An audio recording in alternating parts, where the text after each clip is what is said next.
I can't understand why German learners put all their energy and all their focus on that topic, because in my opinion, and I always tell that my students too, that the case system and the articles are not the most important thing. It's more important to be able to... Hello, dear German language learners. Welcome to our podcast, The Pommes Box. I'm your host, Sachin, and I live in Germany for 8 years now, and I speak C1 level German. And this is my wife.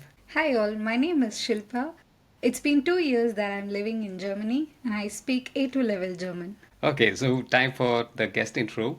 Today's guest helps German learners drop the fear and find their voice. Say hello to Yasmin, the German teacher behind Sprich Deutsch mit Yasmin. With over 3 years of experience and a mission to make speaking German feel natural, not nerve-wracking. She runs a growing community of learners and a conversation club that gets people talking from day one.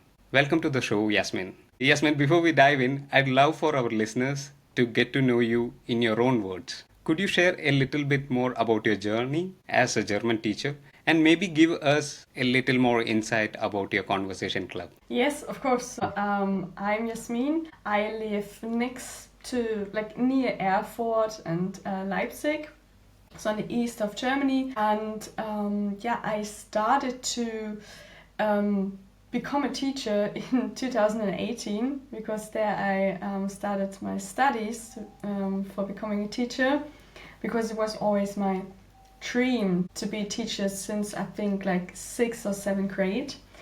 And I actually studied English and French as a foreign language. Although I'm not perfect at both languages, but I was teaching those languages, and then in 2021 I was working in France as a language assistant, and there I got introduced into German, teaching German, and I think that was like my starting point of my German teaching career. And now I'm here, and really happy to teach students from all around the world. So, Yasmin, you want to add a little on about your conversation club, how it works and how it works? Yes, of course. So my new course is the Conversation Club, and it's about speaking. So the goal is to speak and to improve the confidence and speak without fear, because it's the most important part when you live in a foreign country, to be able to speak. And in the Conversational Club, we practice it. So we meet twice a week, every Monday and Wednesday, and then we have a specific topic, and we are going to talk about that.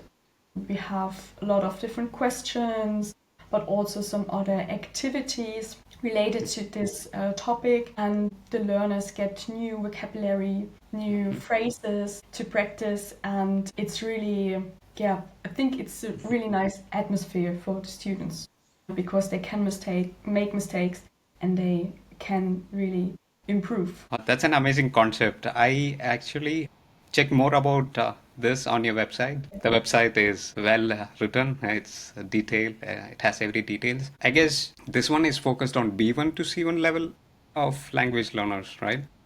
Yes, that's right. Because B1, so the group is mixed of B1, B2 and C1 students, and then inside of the group we form little smaller groups where B1 learners or C1 learners talk together. And I'm just focused on that group of people, because if I would focus on all the levels, that would be a bit too much maybe. Right. I saw this.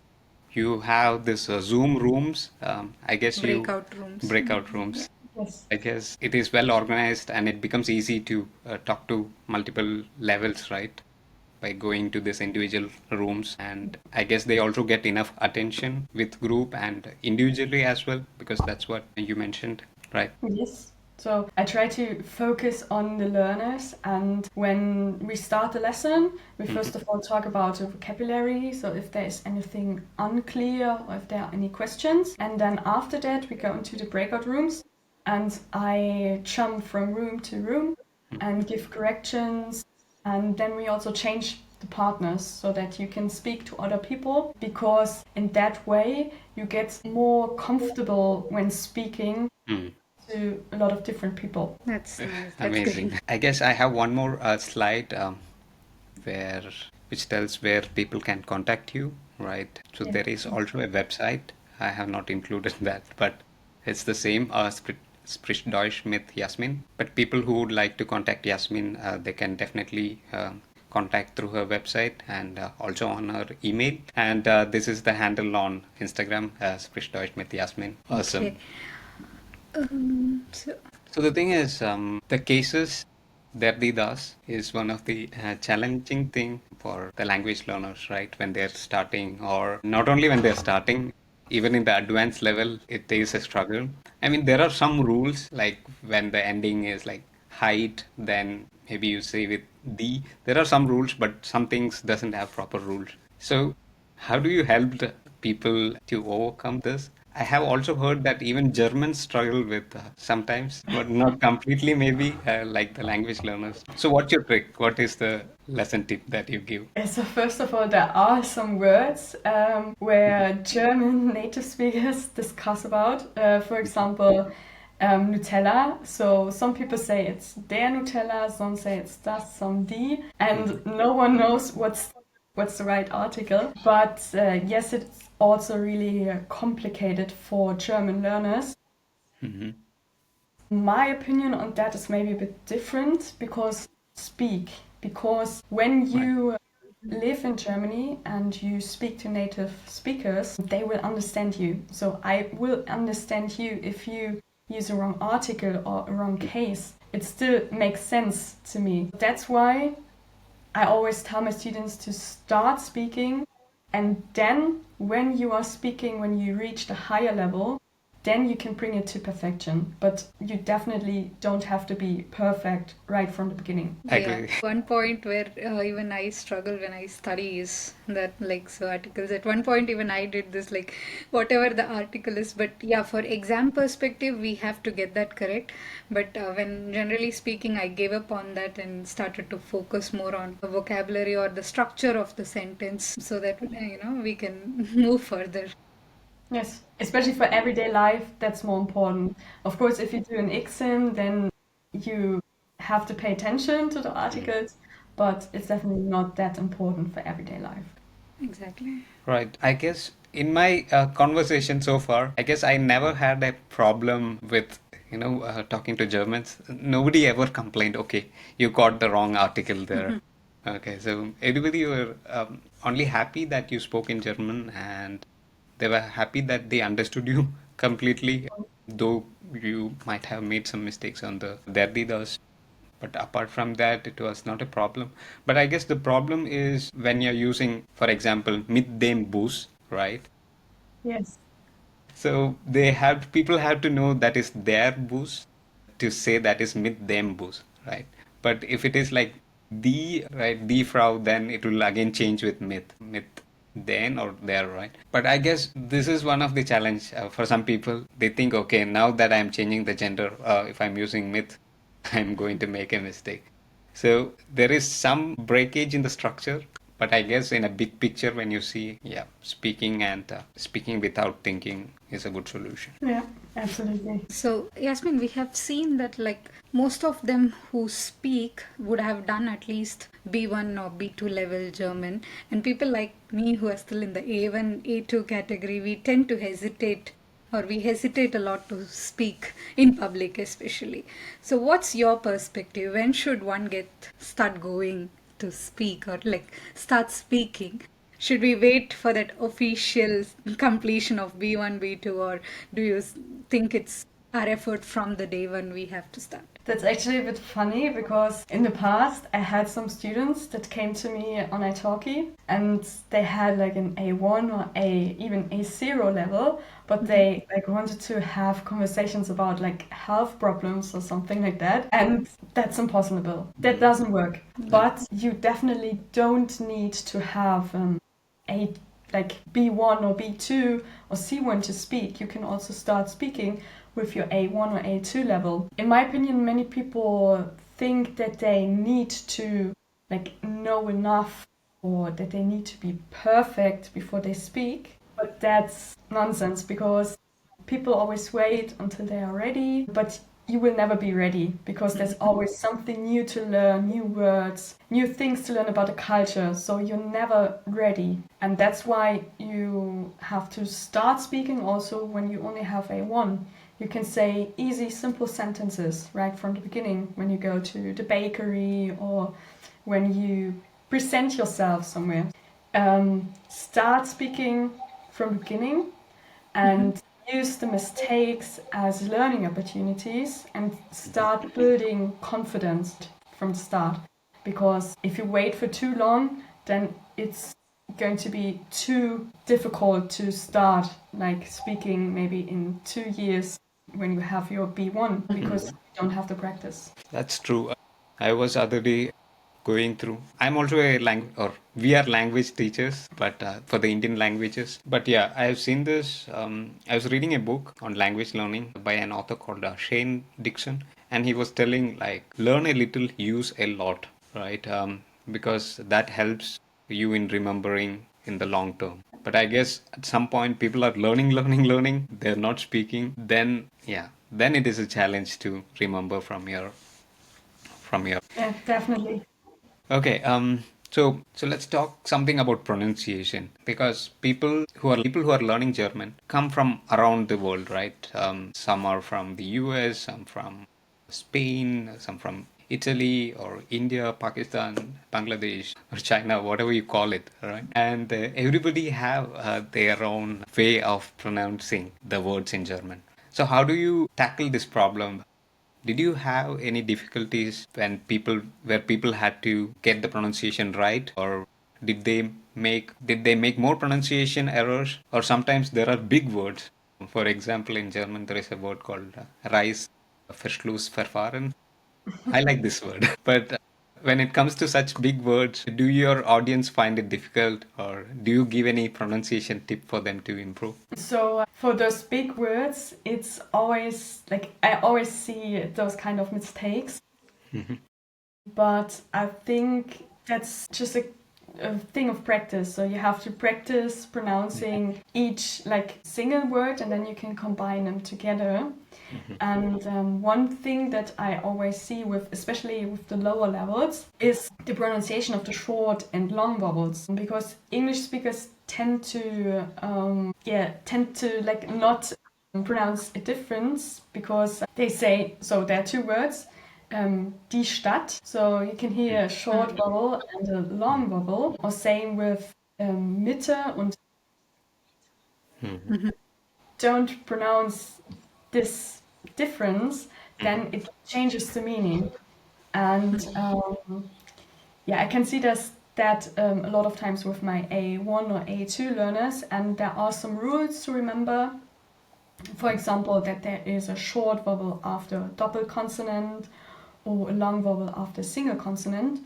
And when they have difficulties pronouncing, I always try to exaggerate with the students because then it's easier for them to remember. So they can, if there is a word that they can't pronounce, for example, let's say Tasse, for a short vowel, they can say it like really short and they maybe can even clap. And if there is a long vowel, they can really stretch the sound extremely long, such as I have to think of a word, ite. So it's really really exaggerated, but easier for the learners to remember. Right. That was very insightful.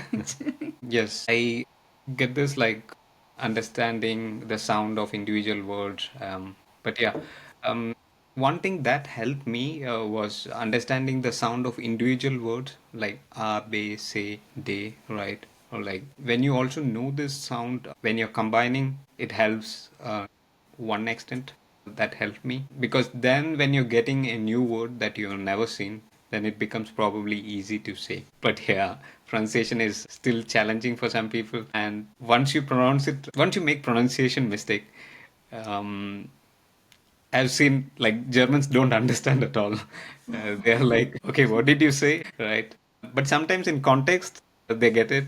But sometimes when you say like only one word or something, then they are like, I don't know, right? Yes, that's true. There are some situations where I don't understand the word, but then the students try to explain it, and then I'm like, ah, yeah, I know what you mean. For me, it's the other way around. Like, there are situations where I try to speak something and maybe I got the pronunciation wrong and they don't completely understand me at that point, and I'm like, okay, just leave the matter. It's done. I'm not gonna talk about this anymore. And I guess it's also challenging when you talk to a German person in two languages, like in English and in German. And suddenly you say something out of the blue in in German and you want to impress them and they think, okay, is this English or German now? Sometimes things get lost in the translation as well.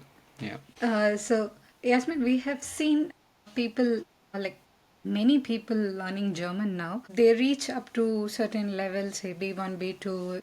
They start speaking, and at one point, they drop their language learning and get back to it after a long time or something like that. In that case, what is that one grammar topic which even like advanced speaker in these kind of situations make? So I think one mistake that even advanced students still struggle with is the word order when it comes to complex sentences. So when there are subordinated clauses or modal verbs, yeah, and just like mixed with present tense, for example, then it gets complicated and learners are confused. For example, they say, mehr Zeit habe, ich mache einen Kurs, but in this situation you have to change the verb in the subject. I have to say, and that's always, I can see that every day with my learners that they make these kind of mistakes.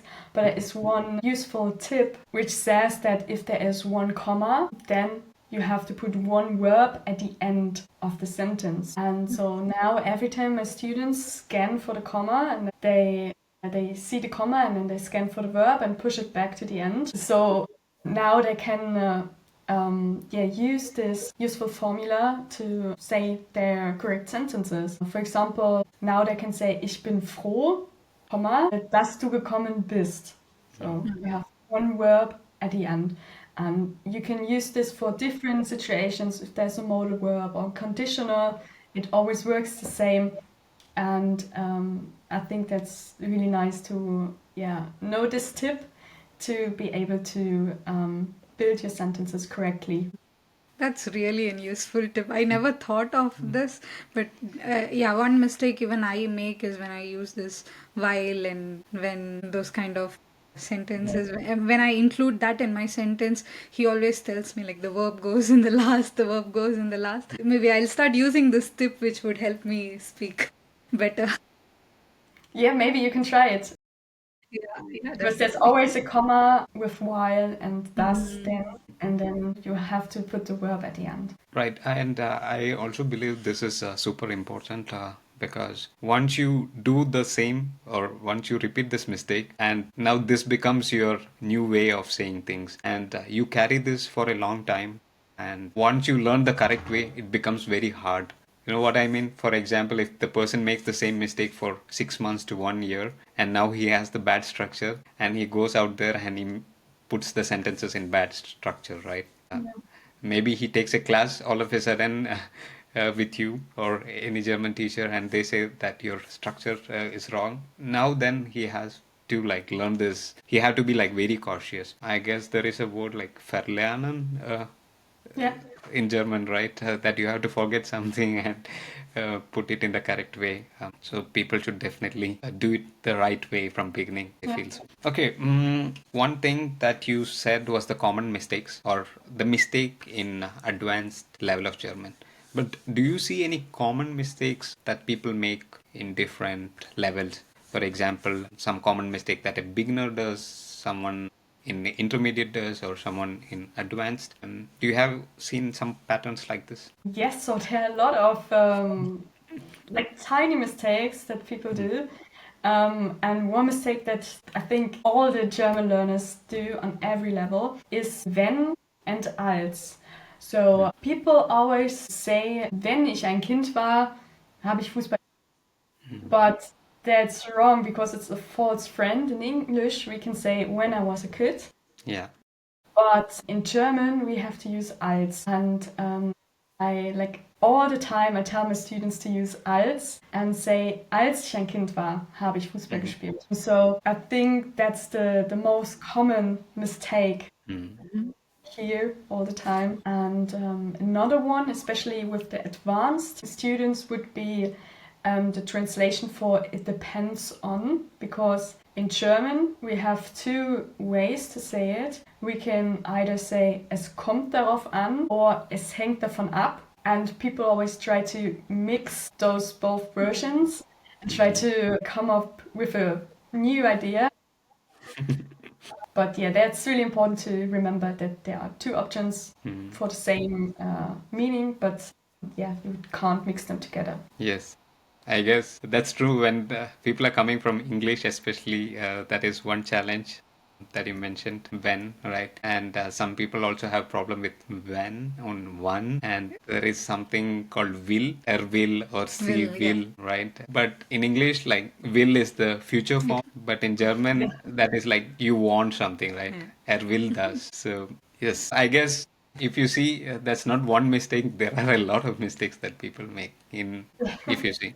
Okay, good to know that this is the most common mistakes. Okay, so sometimes when people want to sound more German, they try to use some nice phrases in German. Do you have like any?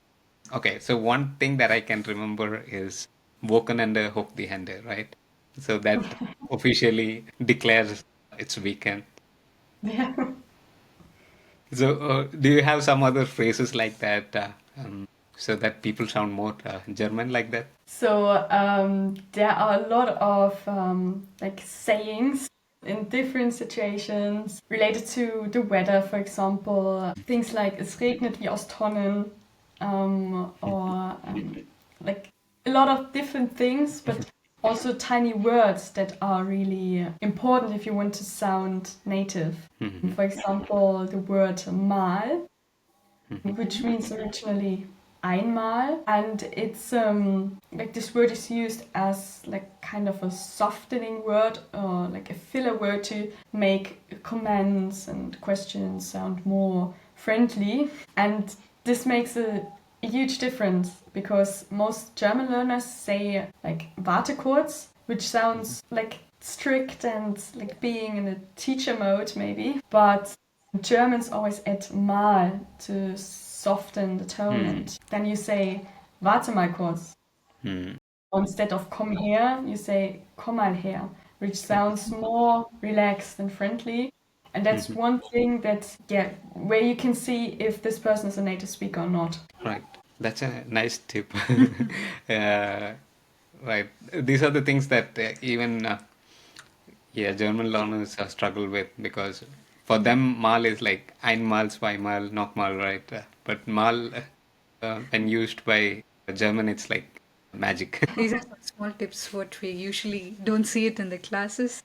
The studying part of German, it's something what we hear a lot when we live here and try to speak with the native people actually. So Yasmin, we have seen that we have a lot of resources. So once we decide that like, hey, I want to start learning German, we find tons of resources online. So, what's that one underrated resource? May it be a book or an app or a podcast or a YouTube channel. What is that one underrated resource which helps learn German faster? So for me, there are two apps that, in my opinion, are underrated, and these are either Anki or Quizlet. They both have the same function, but they are really useful and you can include it in your daily life as a habit, because with these apps you can create your own vocabulary cards. And when I was living in France, I learned French, and every time I heard a new word, I wrote it down into this app with the translation and an example sentence. And then the nice thing is that you have it on your phone, and you can use this app like when you are in the bus, when you are in the waiting room or like wherever. So there are a lot of different possibilities to use this app in daily life, which makes it easy to learn new vocabulary and to memorize the vocabulary. I'm a big fan of Anki too. That's a great app. I think I was using Quizlet before, but now I'm fully into Anki. But when you add words, do you also categorize?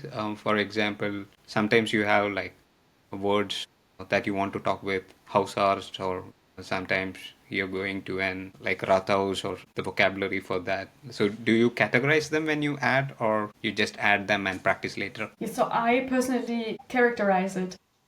Because if you put all of the words into one category, then it would be too much and too difficult to remember. But if you have one category, let's say maybe nature, and then you write down all the words related to nature, it's easier to remember because they are combined together.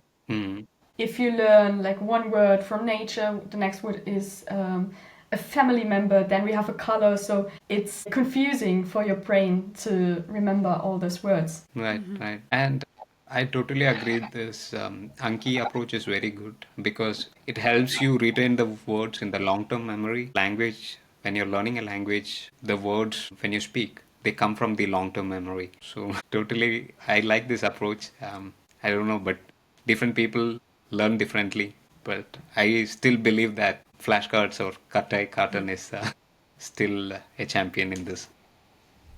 Yes, I think so Nice. too. Good.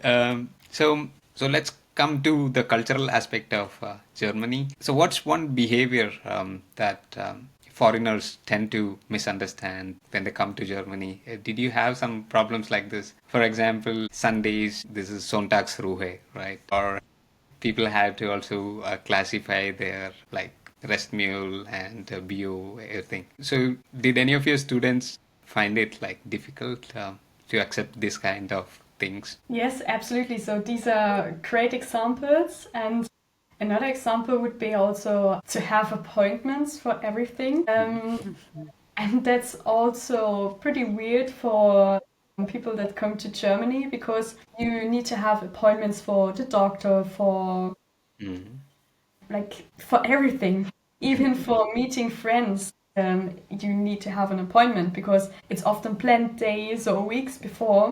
And yeah, foreigners often can't understand why Germans are not that spontaneous. But I think for me as a German person, it's always maybe also respectful to plan the time and the other people's time because I don't want to interrupt other people and I don't want to be like unfriendly. And that's why I plan like my phone calls and like meeting with friends, everything. And I think that's one thing that people have to learn when they come to Germany, that you always plan in advance.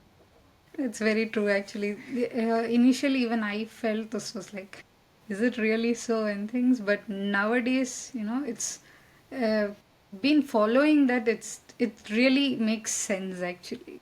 It gives you a lot of space for yourself. And like say when they are also coming in, like for example, when we have some guests or some any invite home, the time is defined so that you have enough time. They also have a quality time with us, and then which is little not followed in like say maybe in our places like in our native, but yeah, it's really once we have been in that environment, it's really been helpful actually. And also before coming to Germany, I never used calendar so much. The calendar that I used was only in the office, the Outlook one for the meetings and stuff. But I never had a personal calendar. But after coming to Germany, then I started adding things to the calendar. Now, especially when, I mean, initial stages are okay. Maybe when you're a college student, probably you don't have so much appointments, right? But like in every phase of Germany, when you advance, then you have this appointment, that appointment, your kid's appointment, probably. I Yeah. don't know. And then you also have to, like in your calendar, you have to mark like when the trash bins. So, do you use any calendar subscription, or do you use Google or Apple Calendar? So I always use the Notion calendar, and yeah, I have all my appointments and tasks in there. Right. I guess calendar is a big thing that the Germans invest a lot of money on. They buy all the possible calendars from the supermarket or like dish calendar or wall calendar or I don't know. Yeah. Maybe develop one more calendar as a business. Okay, so one more thing is people when they are talking to strange people, it's taught that we have to start with C, right? And when you get comfortable, then you say you can use du. So one hack that I use is sollen wir uns duzen, right? And then it becomes like, yes, warum nicht? And things continue from there. But do you use the same phrase or do you use any alternatives? So I think the most popular one is können wir uns duzen. You probably could also say können wir du sagen Hmm.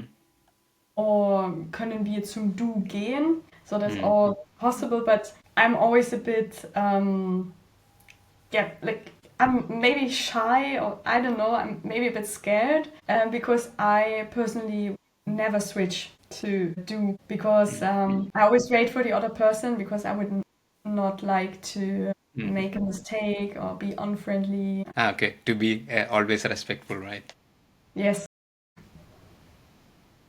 I mean, it's complicated. Like in German, at least you have this C form, but in English, you don't have this respectful U form, right? Yeah. But then it's easy because you don't have to think what to use.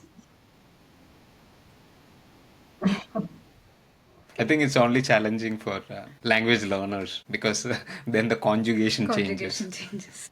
For Germans, it's a normal thing. Okay. That's a lot of information from language and culture here. So let's switch to our signature question. So Yasmin, are you hungry for some pommes? Yes, definitely. I love pommes. So here we have the pommes question for you. Imagine that you are in a German embassy. So one person orders pommes with mayo, the second person orders pommes with ketchup, and the third person orders currywurst sauce. So who do you think is the most German there? So I would definitely not, also it's not definitely not the third person because no one would order only fries with currywurst sauce. They would order currywurst with fries and the sauce. But I think the most German guy would be a mixture of number one and two because usually Germans like to eat their fries rot-weiß, so a mixture of ketchup and mayo, and I also prefer that, and that's why I would say like the first two people combined. That's nice. Okay. Didn't know that. It's called Rotweiss? Ah, Rotweiss. Rot-weiß. Yeah. Yeah. The It's a ketchup is mixture of. rot and right, mayo is weiss. Huh. Okay. And if you are at a kiosk and you say I would like pommes rot-weiß, Huh. then everyone knows what it is. This is a Nice. new learning. Okay, good tip. Okay, so we are now entering to the rapid fire. Okay. The first one is your favorite German podcast. Do you So listen to I podcast? don't listen to a podcast, but I know that for learning German, Easy German is pretty good. That's nice. Okay. So your favorite German YouTuber? I'm also not a big fan of watching YouTube, but especially in like around that time and Christmas time, there's one YouTuber that always presents advent calendars and it's pretty funny. And she is called Malwanne. So M Malwanne. Yeah, she's really funny. Okay. Hope you also watch this episode on YouTube when it comes. Yeah. But yeah, I'll look this up, Malvana. She's still there? Yes, she She. is. Okay. Okay, so next one is your favorite German singers. I think my favorite German singer would be maybe Mickey Krause. He is Hmm. singing party songs, so you can check him out.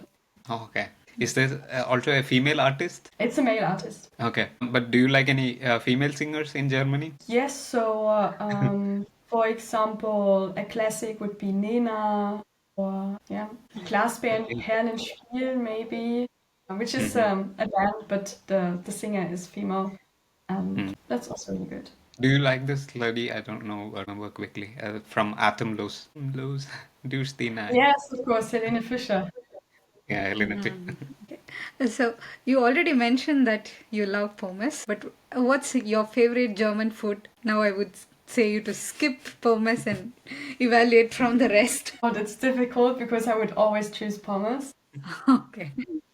Maybe I also like currywurst and Spätzle, yeah, but it's more Mm. like from Austria, but a lot of people eat it in Germany too. Irish Spätzle, right? Okay. Awesome.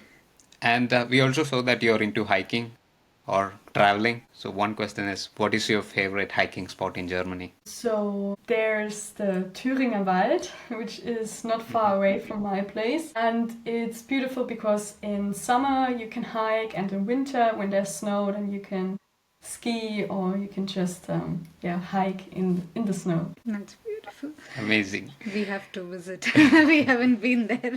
Yes, you have to visit the place. So, thank you so much, Yasmin. The session was really helpful and it was so insightful. We got to get a lot of information here from you. Thank you so much for being our guest and telling us a yes to do the podcast with us. Thank you so much. Thank you too. It was also really nice to be on your podcast, and I'm looking forward to your new episodes. And I hope to that you have a great future with your podcast. Thank you, so Yasmin. much. If you enjoyed this episode, smash the like button. And make sure to subscribe so that you don't miss the next one.